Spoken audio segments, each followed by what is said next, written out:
Polytechnic ইনস্টিটিউটে আছেন বাইজিদ সাদ। শিক্ষার্থীদের শাটডাউন কর্মসূচির আরো খবর জানাতে সরাসরি যুক্ত হচ্ছি সাদের সঙ্গে।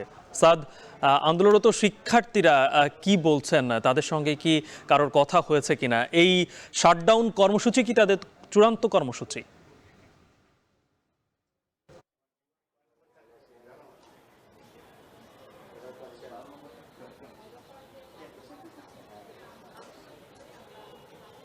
গালিব যেমনটি বলছিলেন যে ঢাকা পলিটেকনিক ইনস্টিটিউট যেটি রয়েছে সকাল 11টায় কিন্তু এখানে শাটডাউন কর্মসূচি পালিত হচ্ছে, অর্থাৎ এখানে ক্লাস পরীক্ষা বর্জন সহ একাডেমিক সকল কার্যক্রম কিন্তু শিক্ষার্থীরা, সাধারণ শিক্ষার্থী যারা রয়েছে তারা বন্ধ ঘোষণা করেছে এবং সেই সাথে সাথে এখানকার যে কটি একাডেমিক ভবন রয়েছে প্রত্যেকটি ভবনেই কিন্তু সাধারণ শিক্ষার্থীরা তালা মেরে দিয়েছে। এবং এটি শুধুমাত্র ঢাকা নয়, ঢাকা সহ দেশের সব কয়টি বিভাগীয় শহর এবং যেখানে পলিটেকনিক ইনস্টিটিউট রয়েছে সবখানেই কিন্তু সাধারণ শিক্ষার্থীরা একাডেমিক ভবনগুলোতে তালা মেরেছে।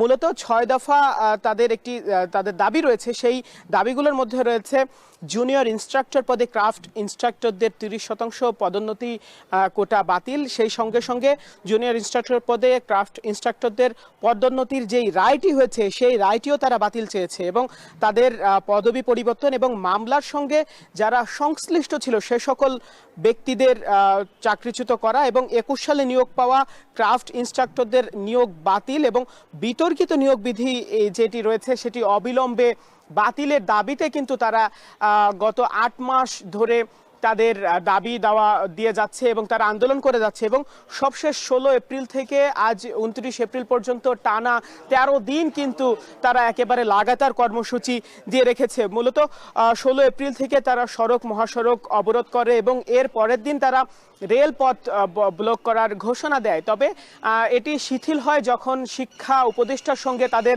বৈঠকের কথা হয়, কিন্তু শিক্ষা উপদেষ্টা তাদের সঙ্গে বৈঠকের সময় উপস্থিত ছিলেন না এবং এরই ফলশ্রুতিতে কিন্তু তারা বলেন যে তাদের আসলে দাবি দেওয়া পূরণের ব্যাপারে যারা সংশ্লিষ্ট রয়েছে তাদের কোনো ভূমিকা নেই, যে কারণেই কিন্তু তারপরে তারা লাগাতার কর্মসূচি দিয়ে চলেছেন এবং সবশেষ এই যে কর্মসূচিটি চলছে শাটডাউন কর্মসূচি, এই কর্মসূচি তারা সারা দেশে পালন করে চলেছেন।